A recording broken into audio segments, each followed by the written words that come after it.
नमोस्तु महाराज जी। नमोस्तु महाराज जी। नमोस्तु महाराज जी। महाशय, जिंदगी में इतनी लंबी जिंदगी होती है, इसमें इतनी कठिनाई आती हैं, तो हम इतनी जल्दी विचलित क्यों हो जाते हैं? तो हमारा स्थितिकरण का क्या उपाय है? जिंदगी लंबी है और हम उसमें अपने संयम से हट जाते हैं, समय समय में विचलित हो जाते हैं। पहली बात तो आपकी सोच ही गलत है कि जिंदगी लंबी है। जिंदगी क्षणभंगुर है, जीवन क्षणभंगुर है, पानी के बुदबुदे की तरह है।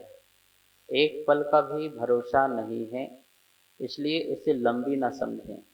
आप ये समझें कि इस पल में ही मेरा जीवन है, जो समय है यह मेरा जीवन है। इसलिए इस समय में मुझे अच्छे काम करना है, श्रेष्ठ कार्य करना है, बढ़िया काम करना है, जो मुझे भी प्रसन्न दें और जो दूसरों को भी प्रसन्नता दें। इस प्रकार के हमें कार्य करना है।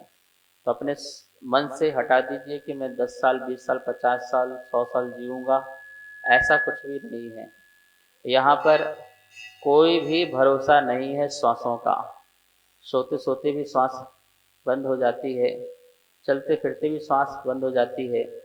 तो आयु कर्म का और मनुष्य पर्याय एक ऐसी पर्याय है कि जहाँ अकाल मरण भी संभव है, कभी भी किसी प्रकार की बीमारी भी उत्पन्न हो सकती है। तो किसी भी क्षण मैं तो कहता हूँ कि मृत्यु हर समय अपने मस्तक पर मंडरा रही है। इसलिए हर समय सचेत रहो, सजग रहो, प्रमाद मत करो, आलस मत करो, धर्म ध्यान में लगे रहो, अपने जीवन को अच्छा बनाओ और आपसे दूसरों का जीवन भी अच्छा बने, इस प्रकार का पुरुषार्थ करते रहो। नमोस्तु महाराज जी। नमोस्तु। नमोस्तु महाराज जी। पुद्गल और आत्मा का निमित्त नैमित्तिक संबंध क्या है? आत्मा और पुद्गल का निमित्त नैमित्तिक संबंध बहुत अच्छा प्रश्न है और बड़ा आध्यात्मिक है, और समय सार में इसका बहुत सुंदर यहाँ पर समाधान किया है कि पुद्गल के निमित्त से आत्मा के जो परिणाम होते हैं, तो पुद्गल निमित्त बन जाता है और आत्मा नैमित्तिक हो जाती है। और कभी कभी जीव के परिणाम से, जीव के भाव से पुद्गल जो है कर्म रूप में परिणत हो जाता है, तो वहाँ पर जीव निमित्त होता है और कर्म नैमित्तिक हो जाता है। निमित्त और नैमित्तिक का अर्थ क्या है? जिस निमित्त से सामने वाली वस्तु उस रूप हो जाती है जैसा हम चाहते हैं, उसे नैमित्तिक कहते हैं। जैसे किसान जैसे कुम्हार जो है निमित्त घड़ा बनाने में, और मिट्टी घड़ा रूप में परिणमन हो जाए, वह नैमित्तिक होती है। इसी प्रकार से पुद्गल के निमित्त से जैसे द्रव्य कर्म का उदय हो, तो उसके निमित्त से जो जीव के परिणाम हो जाते हैं राग द्वेष आदि के, तो वह जीव नैमित्तिक हो गया। मतलब निमित्त के अकॉर्डिंग वह क्रिया करने लग जाए, वो नैमित्तिक कहलाता है। इसी प्रकार से जीव के जब परिणाम होते हैं राग के, द्वेष के, मोह के, तो जो कर्म हैं, जो कर्म रूप से परिणत नहीं हुए हैं, ऐसे कर्म ज्ञानावरण आदि रूप में परिणत हो जाते हैं, परिणमन कर जाते हैं, तो वह कर्म नैमित्तिक हो जाते हैं। यही निमित्त और नैमित्तिक का संबंध आपस में होता है। जैसे कोई व्यक्ति क्रोध कर रहा हो, तो हम भी क्रोधित हो जाए, तो क्रोध करने वाला निमित्त था और हम क्रोध करने लग जाए तो नैमित्तिक है। मतलब कि मैं आपको उदाहरण दूं, बिल्कुल ऐसा उदाहरण कि मतलब आपको कोई कुत्ता कहे तो आप भौंकने लग जाओ, तो आपने उसने कहा मात्र था और आप तो भौंकने भी लगे, तो आप क्या हो गए? आप नैमित्तिक हो गए, निमित्त के अनुसार ही आप बह गए, तो वो नैमित्तिक हो गए। ठीक है ना? तो ऐसा निमित्त नैमित्तिक का संबंध चलता है। कभी कर्म के उदय से आत्मा बह जाती है, कभी आत्मा के भाव से कर्म बंध जाते हैं।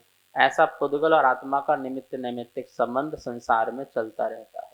नमोस्तु महाराज जी। नमोस्तु महाराज जी। नमोस्तु महाराज जी। नमोकार मंत्र की महिमा बहुत है, हम सब जानते हैं, लेकिन फिर भी कुछ लोग इसको ठीक नहीं मानते हैं, तो इसका क्या कारण है?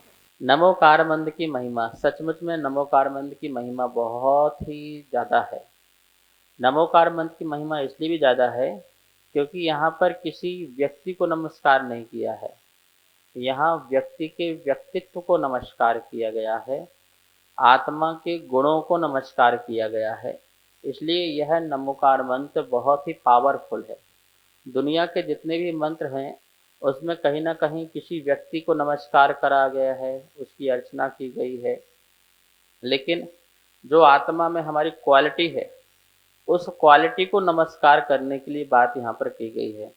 5 प्रकार की आत्मा, अरहंत आत्मा, सिद्धात्मा, आचार आत्मा, उपाध्याय आत्मा और सिद्धात्मा, ये 5 प्रकार की आत्माएं हैं जो अपने आप को शुद्ध शुद्ध करके सिद्ध आत्मा बिल्कुल प्योर शुद्ध हो गई, शरीर रहित हो गई।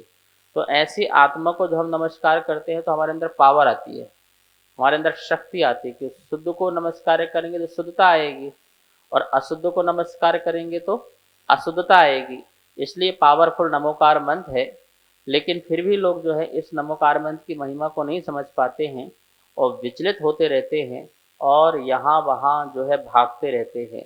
आप इसकी महिमा को जानें, उसको अच्छी तरह से समझें। हमें यह ध्यान रखना चाहिए, यह मंत्र सभी मंत्रों में राजा कहलाता है, ठीक है ना। विदेश से, रसिया से बहुत बड़ी टीम आई थी और मंत्रों पर रिसर्च करने के लिए, सभी धर्मों के मंत्रों को रिसर्च करने के लिए आई थी। 40 दिन यह भारत में रहे और सभी मंत्रों को उन्होंने रिसर्च किया। हम लोगों पर टीम आई हुई थी, उन्होंने नमोकार मंत्र पर रिसर्च किया था। अंतिम में उन्होंने जजमेंट दिया था कि सभी धर्मों में नमोकार मंत्र की जो ऊर्जा है, जो शक्ति है, वो पावरफुल है। उनका उच्चारण भी बहुत सुंदर तरीके से उन्होंने किया था। बोले इस मंत्र को पढ़ने के बाद हमें व्यापकता आती है और विशालता आती है, सार्वभौमिकता आती है। तो उन सब मंत्रों का रिसर्च में नमोकार मंत्र को ही सबसे बड़ा मंत्र कहा कि इसमें एक एक अक्षर का जो उच्चारण है और उसका ध्वनि है, उस ध्वनि के माध्यम से अच्छा वाइब्रेशन होता है।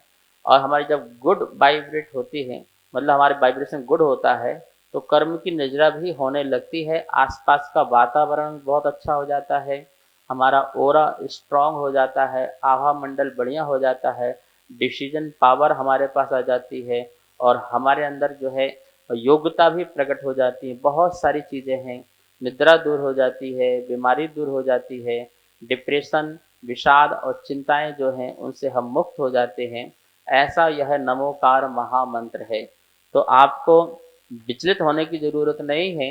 इस मंत्र की महिमा को समझो और बड़े ही ध्यान से उच्चारण करके या मन में ही इसको स्मरण करके ध्याते जाइए। आपको निश्चित ही लाभ आदि की प्राप्ति होगी और इसकी महिमा भी आपको स्वयं अनुभव में आएगी। इस कार्यक्रम के पुण्यार्जक थे